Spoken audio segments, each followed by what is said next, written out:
the segment BC, CD and DA respectively. AB चा mid point P consider केला, BC चा mid point Q consider केला, DC चा mid point R consider केला, DA चा mid point S consider केला आणि त्यांनी जॉईन केलेले पॅरलेलोग्राम फॉर्म केले. ओके, तर त्यांचे पोझिशन वेक्टर सुद्धा आपण कन्सिडर करू. Therefore the position vector of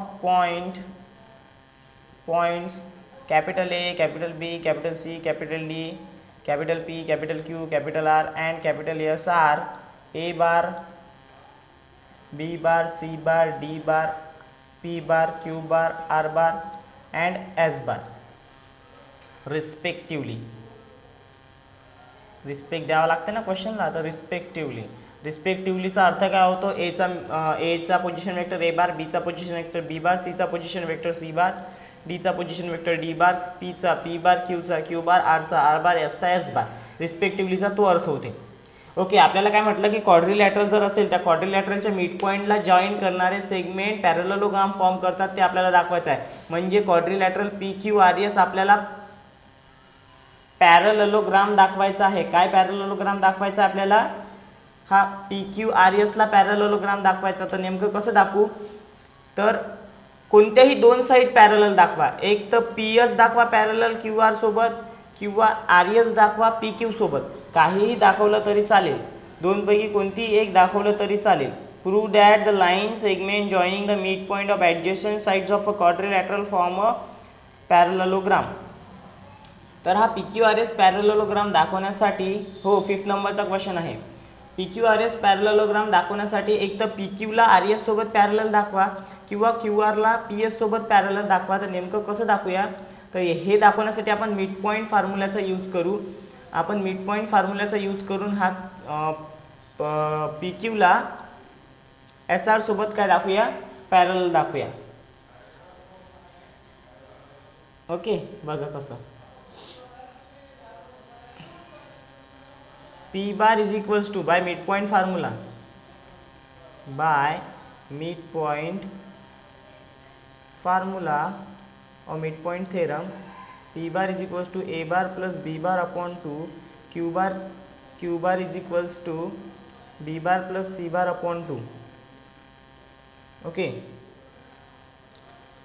दोन मिड पॉइंट दाखवले आपण. त्यानंतर आणखी काय करू शकतो आपण? आर बार आणि एस बार सुद्धा काढू शकतो. आर बार आणि एस बार काढल्यावर समोर काय करायचं?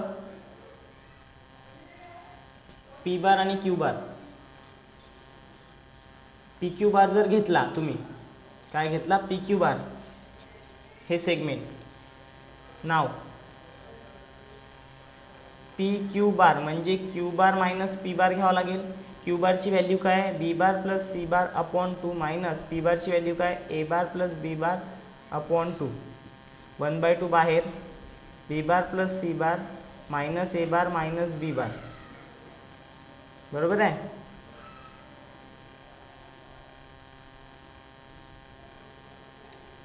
बी बार प्लस, हां काय झालं? मिड पॉईंट फॉर्म्युल्यानुसार पी क्यू बार घेतला ना आपण, पहिल्यांदा कन्सिडर केला. पी क्यू बार कन्सिडर केल्यानंतर B bar plus C bar minus A bar plus C bar, A bar plus B bar, हा मायनस होईल. 1/2 कॉन्स्टंट काढला बाहेर. B bar plus B bar cancel, half P Q bar बरोबर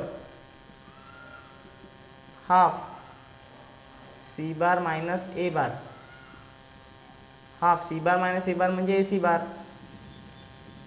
P Q bar half आहे A C बारच्या half आहे. इथं prove झालं.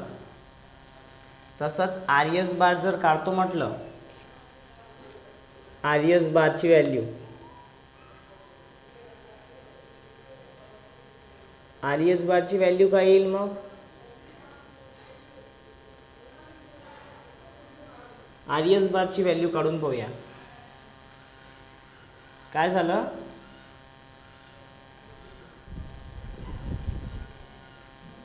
कुठं C bar minus A bar म्हणजे ए सी बार होतो ना. आपण इथं बघा पी क्यू बारला काय लिहिलं, क्यू बार मायनस पी बार लिहित असतो ना, पोझिशन वेक्टरनं मायनस करतो ना तसंच इथं जर आर एस बार काढतो म्हटलं, आर एस बारचं काय येईल, S bar minus R bar येईल. एस बारची व्हॅल्यू काय येईल, A bar plus D bar upon 2 minus R बारची व्हॅल्यू काय येईल, C bar plus D bar upon 2. म्हणजे इथं सुद्धा डी बार कॅन्सल होईल. A bar minus C bar upon मध्ये 2 आर एस बारची व्हॅल्यू सुद्धा काय येईल, हाफ ए सी बार. याला इक्वेशन 1, याला इक्वेशन 2. आता दोघांच्या व्हॅल्यू पी क्यू बार आणि आर एस बारच्या व्हॅल्यू जर सेम येत असेल म्हणजे काय आहे, इक्वेशन 1 आणि इक्वेशन 2 जर तुम्ही ऑब्झर्व केलं तुम्हाला काय दिसते की राईट हँड साईड इक्वल आहे, तर म्हणून लेफ्ट हँड साईड सुद्धा काय राहणार आहे, मग लेफ्ट हँड साईड इक्वल आहे right hand side. P Q bar is equal to R S bar जर असेल, आपल्याला माहिती आहे की पॅरलल वेक्टर इक्वल पण असतात आणि पॅरलल पण असतात. जर हे इक्वल आले तर पॅरलल सुद्धा राहणार आहे. जर हे पॅरलल असेल दोघं म्हणजे हा काय आहे, पॅरललोग्राम आहे. असा आहे तो. बघा समोर काय म्हणाल तुम्ही, फ्रॉम इक्वेशन 1 आणि 2 वरून, from equation 1 and 2 PQ bar is equals to RS bar. Therefore PQ is parallel with RS. Therefore quadrilateral PQRS is parallelogram. हेच आपल्याला दाखवायला सांगितलं. पुन्हा सांगतो, लक्ष द्या. एक क्वाड्रिलॅटरल दिला होता, त्या क्वाड्रिलॅटरलचे मिड पॉईंट जॉईन करायला सांगितले आणि मिड पॉईंट जॉईन करून जो क्वाड्रिलॅटरल फॉर्म होईल तो पॅरलेलोग्राम असते असं त्यांनी विचारलेलं आहे. तर आपण एक एबीसीडी क्वाड्रिलॅटरल कन्सिडर केला, पीक्यूआरएस त्यांचे मिड पॉईंट कन्सिडर केले, त्यांना जॉईन केले. तर मिड पॉईंट फॉर्म्युलानुसार पी बार आणि क्यू बारची व्हॅल्यू, आर बार आणि एस बारची व्हॅल्यू काढून घ्यायची. त्यानंतर एक पी क्यू बार जो काढायचा आहे तो पी क्यू बारची व्हॅल्यू माहिती नाही, पी क्यू बार काढून घ्यायचं. नंतर आर एस बारची व्हॅल्यू माहिती नाही, आर एस बार काढून घ्यायचा. पी क्यू बारची एक व्हॅल्यू येईल, इक्वेशन 1 द्यायचं. आर एस बारची एक व्हॅल्यू येईल, इक्वेशन 2 द्यायचं. दोन्ही इक्वेशनला ऑब्झर्व करायचं, तुम्हाला असं दिसते की लेफ्ट हँड साईड आणि राईट हँड साईड इक्वल आहे, मग left hand side also equal. That's why we can conclude that it is parallelogram.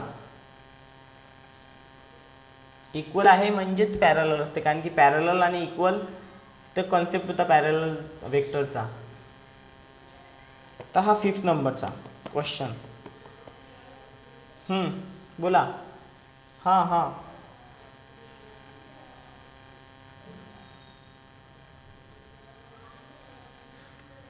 आपण क्वेश्चन सॉल्व केला होता 2ऱ्या नंबरचा. त्याच्यात ए बी बार म्हटलं होतं.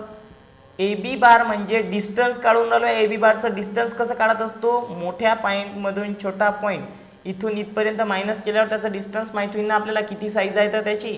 मग बी बार मधून ए बार मायनस केल्यावर त्याचा डिस्टन्स माहिती होईल ना. तसंच क्यू बार मधून पी बार मायनस केल्यावर त्याचा डिस्टन्स माहिती होते. म्हणून ए बी बारला दाखवत असताना त्याच्या पोझिशन वेक्टरला मायनस करायचं. ह्या पोझिशन वेक्टरमधून पहिल्या पोझिशन वेक्टरला मायनस करायचं. B bar minus A bar. P Q bar करायला सांगितला, Q bar minus P bar. R S bar करायला सांगितला, S bar minus R bar करावं लागेल. तो सॉल्व करण्याचा फंडा आहे त्यांचा. 5th नंबरचा क्वेश्चन झाला सॉल्व. 5th.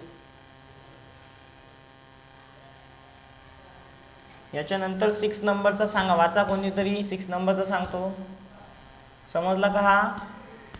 आणि हे माहिती आहे का, जेवढे क्वेश्चन आहे 5, 6 सगळ्यांमध्ये फिगर ड्रॉ करावं लागते, कारण की फिगर दिलेलं नाही आहे. फिगर जेव्हा ड्रॉ करेल तेव्हा कन्सेप्ट तुम्हाला समजेल की नेमकं काय करायचं आहे.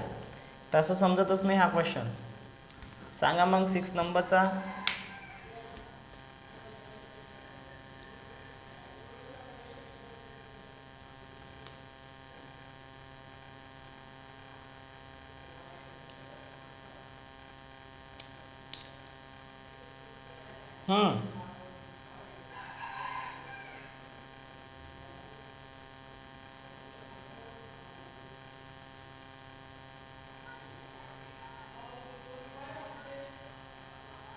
Okay, very good. तर एक एक वाचत जायचं आणि तसं तसं करत जायचं. त्यांनी क्वेश्चन नंबर 6 मध्ये असं म्हटलेलं आहे की ट्रायंगल एबीसी आहे. तर ट्रायंगल एबीसी पहिल्यांदा ड्रॉन करून घेऊ. ट्रायंगल एबीसी आहे, एबीसी ड्रॉन केला. त्याच्यानंतर त्यांचं असं म्हणणं आहे की पॉइंट डी आणि पॉइंट ई हा काय करत आहे, डिवाइड करत आहे बीसी आणि सीए ला. BC आणि CA ला पॉईंट D आणि पॉईंट E जर डिवाइड करत असेल, तोही कोणत्या रेशोमध्ये? 2:3 रेशोमध्ये. BC ला D पॉईंट आणि CA ला E पॉईंट डिवाइड करत आहे रेशोमध्ये, त्याच्यामुळे ते रेशो कोणता? 2:3. इथं सुद्धा 2:3 असं रेशो त्यांनी सांगितला. 2:3 रेशोमध्ये डिवाइड करत आहे असं त्यांचं म्हणणं आहे. ओके, त्याच्यानंतर त्यांचं काय म्हणणं आहे? जसं जसं वाचून राहिलो तसं तसं आपण फिगर ड्रॉन करून राहिलो. त्याच्यानंतर म्हणणं आहे की find the position vector of the point of intersection of AD आणि BE. AD आणि BE कुठे इंटरसेक्ट होतात त्याचा पॉइंट ऑफ इंटरसेक्शन काढायचा आहे. म्हणजे AD सुद्धा ड्रॉन करून घ्यायची आहे आणि BE सुद्धा ड्रॉन करून घ्यायची आहे. आता इंटरसेक्ट कुठे झाले? हा, या पॉइंटला आपण समथिंग कोणतंही नाव देऊ, तर P नाव देऊ. तर हा पॉइंट ऑफ इंटरसेक्शन P जो झाला, याचे आपल्याला कोऑर्डिनेट्स काढायला सांगितलं किंवा याचं काय काढायला सांगितलं? तो पॉइंट कोणत्या रेशोमध्ये डिवाइड करत आहे ते विचारलेलं आहे. समजा हा पॉइंट या लाईनला कोणत्या रेशोमध्ये डिवाइड करत आहे, तो AD ला कोणत्या रेशोमध्ये डिवाइड करत आहे आणि BE ला कोणत्या रेशोमध्ये डिवाइड करत आहे हे विचारलं. ओके, तर त्यानुसार आपण काय करून घेऊ? सगळ्यात अगोदर द पोझिशन वेक्टर, सगळ्यात अगोदर पोझिशन वेक्टर लिहून घ्यायचं, कारण की पोझिशन वेक्टरची गरज असते. द पोझिशन वेक्टर, आकृती कशी काढली ते समजलं का? फिगर कशी ड्रॉन केली तर वाचत वाचत गेलो, एक एक पॉईंट तसं तसं लिहत गेलो की ट्रायंगल ABC आहे, ड्रॉ केला. त्याच्यानंतर D आणि E पॉईंट BC ला आणि CA ला डिवाइड करून डिवाइड केलं. त्याच्यानंतर AD आणि BE जॉईन करायला सांगितलं, जॉईन करायला सांगितलं. त्याच्यानंतर तिथं पॉईंट ऑफ इंटरसेक्शन आहे मग त्यांचा, तर तो पण काढला. आता तो त्या AD ला आणि BE ला कोणत्या रेशोत डिवाइड करत आहे ते काढायचं आहे. तर त्याच्यासाठी काय करू? Position vector of A, B, C, D and P and P are A bar, B bar, C bar, D bar and P bar respectively. Okay, आता डिवाइड करायला सांगितलं तर डिवाइड त्यांनी रेशो दिलेला आहे 2:3 मध्ये. 2:3 या रेशोमध्ये जर डिवाइड करत असेल BC ला D पॉईंट, तर आपण काय करून घेऊ? सेक्शन फॉर्म्युलाचा यूज करून घेऊ. बाय युजिंग सेक्शन फॉर्म्युला, कारण की M:n होईल ना. मग हा M:n झाला आणि हा B बार आणि हा C बार, हा D बार. तर सेक्शन फॉर्म्युला काय म्हणतो?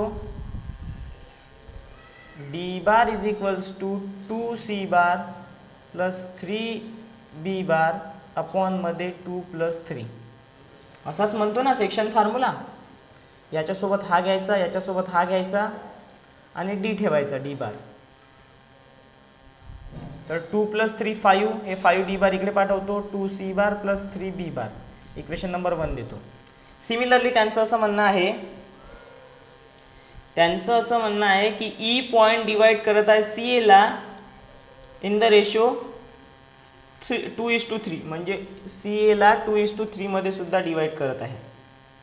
मग इथं सुद्धा सेक्शन फॉर्म्युला यूज करू ना आपण, जसा इथं केला तसंच इथं दोनही ठिकाणी 2:3 मध्येच डिवाइड करत आहे. तर by similarly point E divides CA in 2:3. तर section formula, by using section formula. हा पहा, 6व्या नंबरचा समजून घ्या, 10व्या नंबरचा जसाच्या तसा छापायचा आहे तुम्हाला. 6वा आणि 10वा टोटली एकामेकावर डिपेंड आहे. हा जर व्यवस्थित समजून घेतला तर 10वा तुम्हाला स्वतःच करता येईल. तर सेक्शन फॉर्म्युला इथं E बार, याचा A बार आहे पोझिशन वेक्टर, इथं C बार आहे आणि याचा E बार. तर E bar is equals to काय करतो? 2A bar plus 3C bar upon 2 plus 3. इथं काय होईल? 5 इकडे multiply, 5E bar 2A bar plus 3C bar, equation number 2. Okay,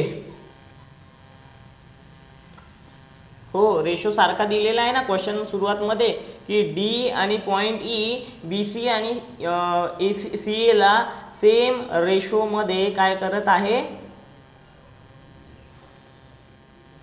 same ratio मध्ये काय करत आहे म्हणते?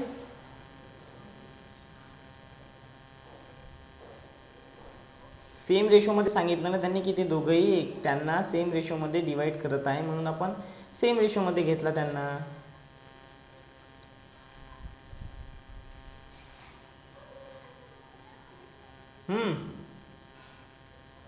आता हे दोन इक्वेशन सायमल्टेनियसली सॉल्व करायचे. कसे सॉल्व होईल सायमल्टेनियसली? कोण आहे दोघांमध्ये पहा बरं.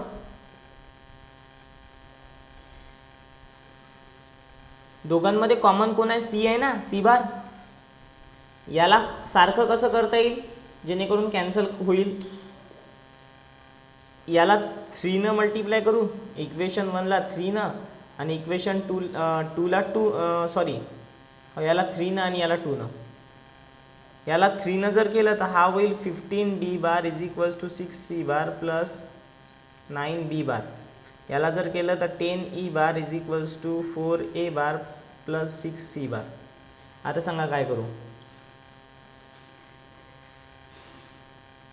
आता काय करू? इक्वेशन 1 मधून इक्वेशन 2 डिवाइड करूया. सॉरी डिवाइड नाही, सबस्ट्रॅक्ट करूया. सबस्ट्रॅक्ट इक्वेशन हे जे बनलेत या इक्वेशनला या इक्वेशनला या इक्वेशन मधून सबस्ट्रॅक्ट करू. कसं? 15d bar is equals to 6c bar plus 9b bar 10e bar is equals to 4a bar plus 6c bar. Subtract करतो तेव्हा हाई मायनस होतो, हाई मायनस होतो, हाई मायनस होतो. Okay. Plus c bar minus c bar cancel. उरलं काय? 15d bar minus 10e bar is equals to 9b bar minus 4a bar. आता AD आणि BE आहे तर D सोबत कोणता पाहिजे? A पाहिजे. तर हा -4 जो आहे हा इकडे आणतो, काय होईल? प्लस. हा -10 तिकडे नेतो, प्लस होईल. म्हणजे काय? 15d bar plus 4a bar is equals to 9b bar plus 10e bar. Okay. दोघांनाही. आता या दोघांची बेरीज करा, काय होते सांगा? 15 प्लस 4 किती होतात? 10 प्लस 9 किती होतात? दोघांनाही 19 न डिवाइड करू. 15d बार प्लस 4a बार अपॉन मध्ये 19 9b बार प्लस 10e बार अपॉन मध्ये 19. 19 ला आपण काय लिहू शकतो? 15d बार प्लस 4a बार अपॉन मध्ये 15 प्लस 4 इकडे 9b बार प्लस 10e बार अपॉन मध्ये 9 प्लस 10. 19 ला 15 प्लस 4. आता हा रेशोच्या फॉर्म मध्ये आला. आपला इंटरनल सेक्शनचा जो फॉर्म्युला आहे त्या इंटरनल सेक्शनच्या फॉर्म्युल्यामध्ये आला ना की MA bar MB bar plus NA bar upon M plus N MB bar plus NA bar upon M plus N च्या फॉर्म मध्ये आले ना हे दोघे. आणि ह्याचा पॉइंट ऑफ इंटरसेक्शन आहे. म्हणजे याचाच अर्थ काय आहे? पॉइंट P AD ला कोणत्या रेशो मध्ये डिवाइड करत आहे? 15:4. आणि पॉइंट P B ला कोणत्या मध्ये रेशो मध्ये डिवाइड करत आहे? 9:10 किंवा 10:9 या रेशो मध्ये डिवाइड करत आहे. नाही क्लास कर पहिल्यांदा, नंतर जाऊ बाहेर. तर पॉइंट P AD ला कोणत्या रेशो मध्ये डिवाइड करत आहे? 15:4. तुम्ही क्लासच्या नावावर घरचे खूप हेल्प करत असाल आहे ना, क्लास करू की नाही करू वगैरे वगैरे. कामं सांगता आम्हाला कामं वगैरे नका सांगू, आमचे अभ्यास आहे. का रे असं ब्लॅकमेल करता का रे घरच्यांना?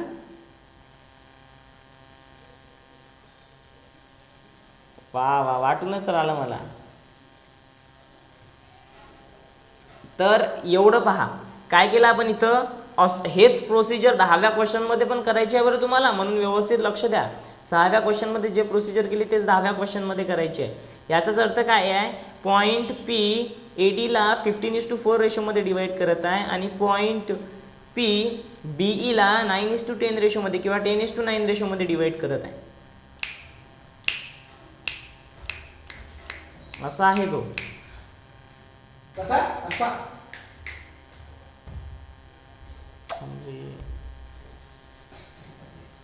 तर ट्रायंगल ABC मध्ये पॉइंट D आणि point E, point D BC ला 2:3 रेशो मध्ये डिवाइड करते असं सांगितलं होतं आणि CA ला E पॉइंट 2:3 रेशो मध्ये डिवाइड करते असं सांगितलं होतं. त्यानुसार आपण सगळ्यांचे पोझिशन वेक्टर कन्सिडर केले. आता D 2:3 रेशो मध्ये जर डिवाइड करत असेल तर सेक्शन फॉर्म्युलाचा यूज केला, इक्वेशन बनवलं. सिमिलरली ई सी एला डिवाइड करत आहे, तर इथं सुद्धा सेक्शन फॉर्म्युलाचा यूज होतो, तिथं सुद्धा एक इक्वेशन बनवलं. आता इक्वेशन हे आणि हे याला सायमल्टेनियसली सोडवूया. सायमल्टेनियसली सोडवण्यासाठी आपल्याला कोणता ना कोणता एक कोइफिशियंट सारखा करावा लागेल. तर आपण काय केला, सी बारचा कोइफिशियंट सेम केला, याला 3 ने याला 2 ला. आता हे जे दोन इक्वेशन आहे सबस्ट्रॅक्ट केले, सी बारची व्हॅल्यू कॅन्सल झाली, 15 डी बार मायनस 10 ई बार, 9 बी बार मायनस 4 ए बार. आता ए डी बार पाहिजे म्हणून A D Barwale position vector एका जवळ घेतले आणि बी बार पाहिजे म्हणून बी बारवाले पोझिशन वेक्टर जवळ घेतले. जर इथं पाहिलं 15 + 4 19 ला डिवाइड केलं, 10 + 9 19 ला डिवाइड केलं, 19 ला लिहू शकतो, 15 + 4 19 ला लिहू शकतो, 9 + 10. तर हे 15 + 4 मध्ये डिवाइड होते, हे 9 + 10 मध्ये डिवाइड होते. झालं, फक्त शेवटी लिहायचं इथं असं लिहून घ्यायचं की सी बार ए बार नाही आहे, सी बार आहे तो, 6 ए बार आणि 6 सी बार.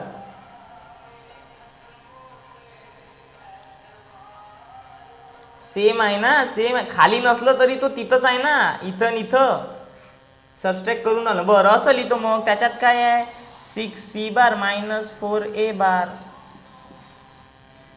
असं लिहू शकतो आपण त्याला.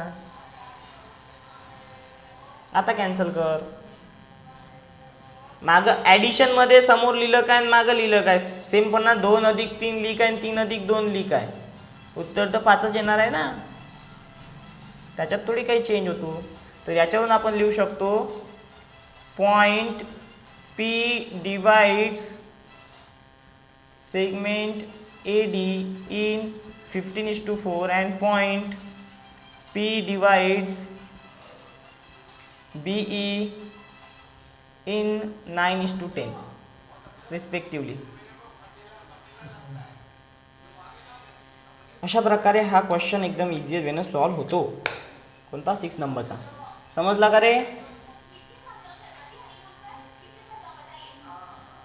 समजलं का रे? हॅलो,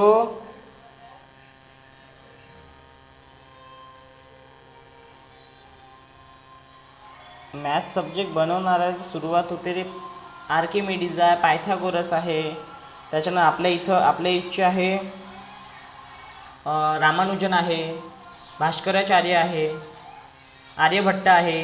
हे आर्यभट्टाची देण आहे.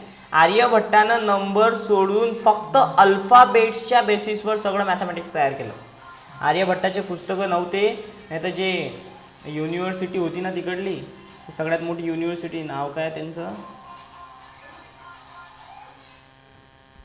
नाही रे, आपली भारतात होती ना जुने अशोकाच्या काळात,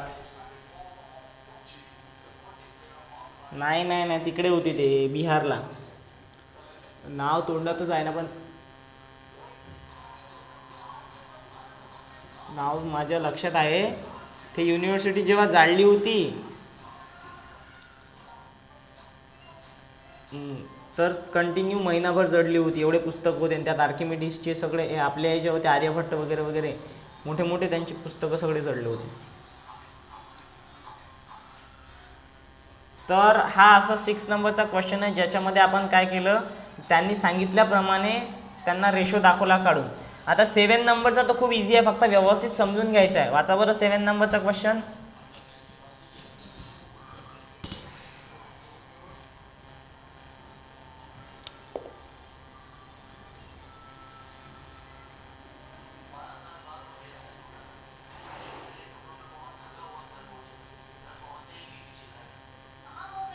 ओके, की क्वाड्रिलॅटरल असेल कोणताही एखादा, तो पॅरलेलोग्राम केव्हा राहील, समजा आपण एखादा क्वाड्रिलॅटरल काढून घेऊ, तो पॅरलेलोग्राम केव्हा राहील, जेव्हा त्याचे डायगोनल एकामेकाला बायसेक्ट करेल. समजा ABCD जर तुम्ही एखादा क्वाड्रिलॅटरल कन्सिडर केला आणि तो पॅरलेलोग्राम जर कन्सिडर केला, तर हे डायगोनल त्याचे बायसेक्ट करतात असं आपल्याला दाखवायचं आहे, की त्याचे डायगोनल बायसेक्ट झाल्यानंतरच तो काय होईल, आपला पॅरलेलोग्राम होईल. म्हणजे हा P AC ला डिवाइड्स करतो सारख्या प्रमाणात आणि P DB ला डिवाइड करतो सारख्या प्रमाणात, आपल्याला दाखवायचं आहे. तर जर इथं जर असं कन्सिडर केलं तर क्वाड्रिलॅटरल ABCD इज पॅरलेलोग्राम केव्हा होईल? क्वाड्रिलॅटरल आहे जेव्हा ते हे इक्वल पार्टमध्ये डिवाइड करेल, असंच म्हणणं आहे त्याचं. Diagonal bisect each other.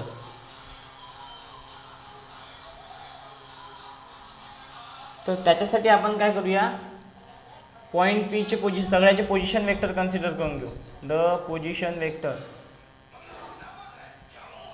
Of point A, B, C, D and P are A bar, B bar, C bar, D bar and P bar respectively.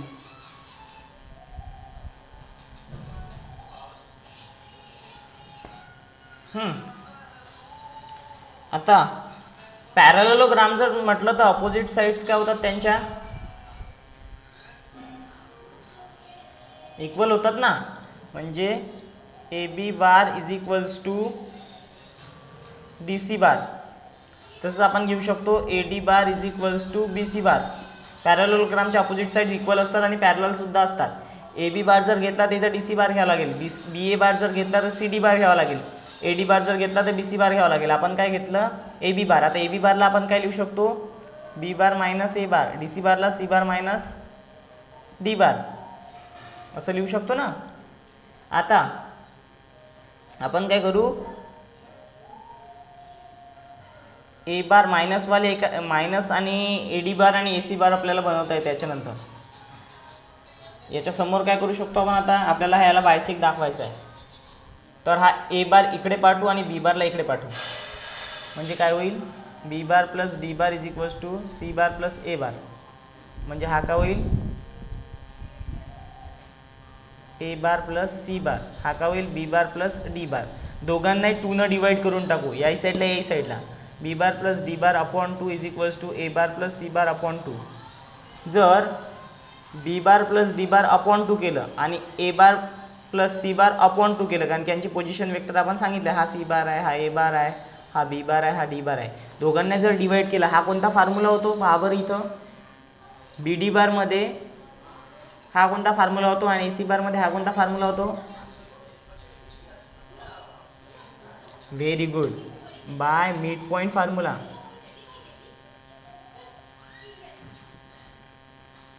AC and BD have common intersection. दोघांचा एक common intersection आहे. याचाच अर्थ की दोन्ही equal जर येत असेल तर त्यांचं इंटरसेक्शन कॉमन आहे. Therefore, point P intersects AC bar and BD bar in equal part. Therefore, point P bisects AC bar and BD bar. असं आहे. एवढं इझी आहे. फक्त ते काय करावं लागतं आपल्याला, बोलून दाखवावं लागतं आणि लिहून दाखवावं लागते. कोणत्याही दोन साईड घ्यायच्या तुम्ही. आता आपण AB आणि DC घेतलं, तसंच तुम्ही AD आणि BC जर घेतलं असतं तरी आलं असतं. ते AD आणि BC जर घेतलं असतं तरी ते झालं असतं. सेम प्रोसिजर अशीच करावं लागली असती. मग सांगावं लागलं असतं की तो मिड पॉईंट फॉर्म्युलाचा यूज जर केला, कॉमन इंटरसेक्शन आहे म्हणजे